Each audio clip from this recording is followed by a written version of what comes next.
Brothers and sisters, thank you for the presentation, and first of all I would greeting for the invitation the Archbishop Cyril and all the community of Pannonhalma.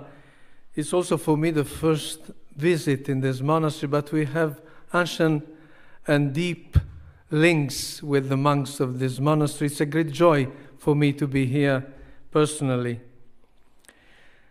The title I gave to my communication is The Communion of Saints and Division of Christians, Challenges and Perspectives. Maybe it's a strange title for this day. What the communion of saints has to do with synodality. I think we can see a lot of connections, in particular because it reminds us to a fundamental aspect, I think, of the synodality. That means that synodality does involve us just as visible Christian church, but also as members of the mystical church. Synodality is not walk together among us alone, but is work together with the Holy Spirit, on the guidance of the Holy Spirit, in the mystery of the Church. But in this paper, I would like to point out a particular aspect of the communion of saints as gift for the ecumenical rapprochement inspired by our experience in Bose. Among the recent fruits of the ecumenical movement is the growing appreciation of what Pope Francis has repeatedly indicated as the ecumenism of blood. The martyrs who still die for gospel today are increasingly perceived as the patrimony of all the churches, beyond the jurisdiction of which they belong.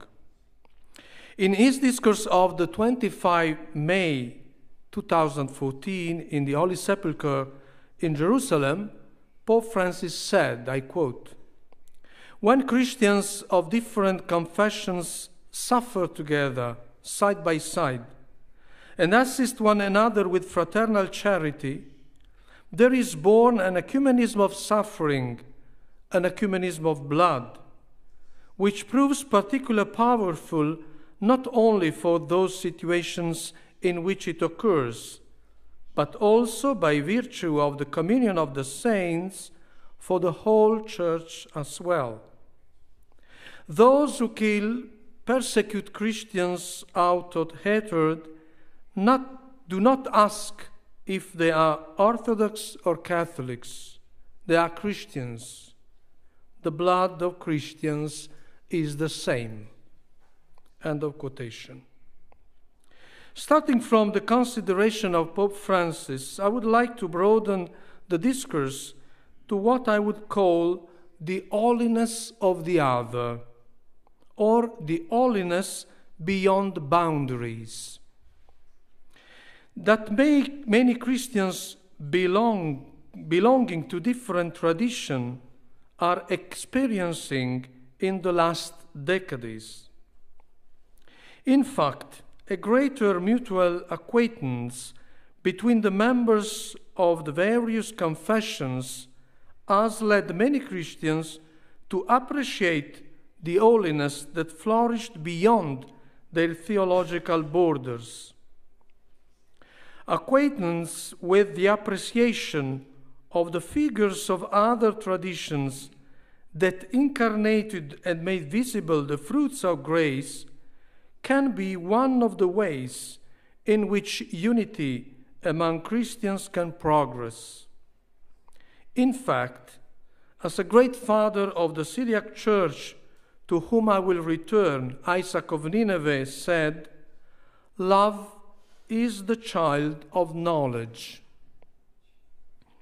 The goal of the ecumenical movement is to recover the fraternity that has been denied for a long time. Such recovery is possible through an increase in knowledge. One loves, the other is known, while one tends to hate or be indifferent to the other who is unknown.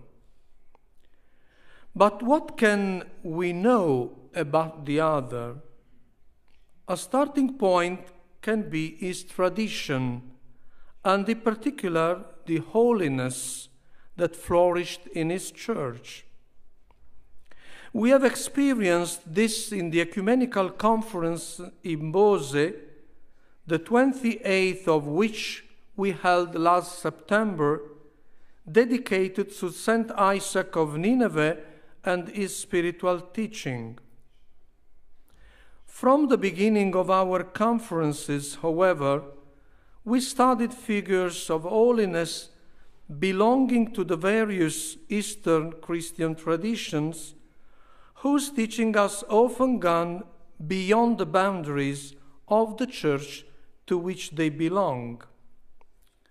For the fathers before the divisions, this appreciation had the effect of recognizing the gift that a tradition can give to others, precisely through the figures who distinguish themselves in the holiness of their life or for their teaching and writings. I refer to the great Eastern Fathers whose rediscovery in the West, thanks to the study and translation of their writings, certainly contributed to a rapprochement between these two worlds, East and West, which for a long time ignored and opposed one another. But when we appreciate spiritual figures who lived after theological divisions, the fruit is even greater and extremely important for an ecumenical point of view. In the latter case, in fact, this recognition involves various problems or challenges. For example, the question arises whether churches that produces figures who are considered saints and whose teachings has nourished men and women belonging to every church can still be considered heretical or at last schismatic. That is, beyond theological boundaries, these saints pose a real challenge to our divisions, a challenge that today we are called to take up, also in our reflection on synodality.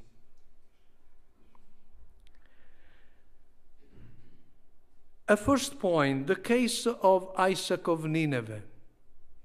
The figure that was estimated as the last Bose conference is one of the best examples to exemplify what I'm attempting to say. I refer to Isaac of Nineveh, also known as Isaac the Syrian, born in the region bounding present-day Qatar towards the end of the 7th century. A member of Syro-Oriental Church, in the past called Nestorian. He was named Bishop of the city of Nineveh between 676 and 680. After a few months, however, he asked the Patriarch to be permitted to leave the episcopal ministry so as to return to his beloved monastic solitude. He then retired to Bet Khozaye, a region in modern Iran, where he lived the last part of his life and wrote, or transmitted orally, different series of spiritual teachings which have come down to us in various collections. One of these, the first collection, circulated immediately in all Syriac-speaking church circles. That is to say, not only Syro-Oriental, the tradition to which Isaac belongs, but also Syro-Western, pre-Chalcedonian, and Syro-Melkite, Chalcedonian, as attested by the manuscripts. Between the end of the 8th century and the beginning of the 9th, a significant part of the first collection was translated into Greek and then into many other languages: Arabic, Georgian, Ethiopian, Slavic, Romanian, and Latin. From Latin then it was translated already in the 14th, 15th century into the Romance languages, when they became to be used as literary languages: Italian, French, Castilian, Catalan, and Portuguese. This collection had the enormous success in all the churches and theological traditions, particularly in monastic circles. Even today, Isaac remains one of the most esteemed spiritual authorities on Mount Athos and in Greek Orthodox monastery in general, as well as in churches of the Slavic and Romanian tradition. The Arabic version played a fundamental role in the Coptic monasticism, particularly in its contemporary renewal. In the Ethiopic context, a selection of Isaac's works constitutes one of the 3 parts of the Book of Monks, a manual of the Ethiopian monks. In the Latin context, his teaching played a fundamental role during the 13th, 15th centuries, especially where a spiritual renewal of religious and monastic life was in progress. A monk and a bishop of one of the most marginal churches, not only geographically, but also theologically, still considered today heretical by others, is actually one of the spiritual figures that has most nourished the Christians of every church. I wish to recall that the Assyrian Church, one of the 3 churches that descends from the ancient Syro-Oriental Church, failed to be accepted into the Council of Churches of the Middle East because of the opposition of the Coptic Orthodox Church, which considered her Nestorian. This poses, as I said above, a problem and a question. Can a church considered as heretical generate a figure of such spiritual stature? Or should we consider His Holiness an important pointer for a different view of the church that brought him to the faith? Isaac's example is only the most striking, but it is not the only one. Other figures have crossed theological boundaries, nourishing the spiritual life of many men and women belonging to churches that are in conflict with one another. And then what I would to say with this example: challenges and perspectives. Holiness creates communion and challenges our divisions. It is important for us to take up this challenge and draw the ecclesiological consequences from that common patrimony, which is already a space of communion. Of course, there are also figures of holiness who pose serious problems to the advancement on the path of unity. I think of figures who are considered saints by some churches and heresiarchs by others, and about whom theological discussions are enabled to make progress. I refer, for example, to the dialogue between the Orthodox churches and the Oriental Orthodox churches, where the Christological understanding has reached a point of total solution, but the process of restoration of communions has run aground precisely on the rock of critical figures, saints for some and heretics for others. Alongside these figures, however, concerning whom it is necessary to continue the path of dialogue, it is important to consider the saints who are already now places of communion. This appreciation could begin with an ever deeper knowledge on the part of all the churches of this phenomenon, which can no longer be denied, and of the challenges that is present to the ecumenical movement.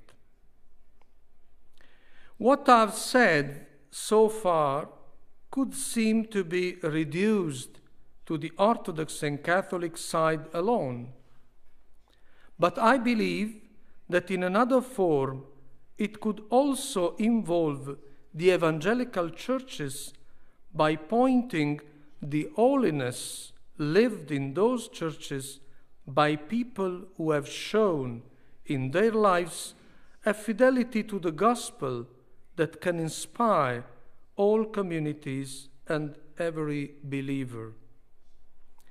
Jesus said, "By their fruits you will recognize them."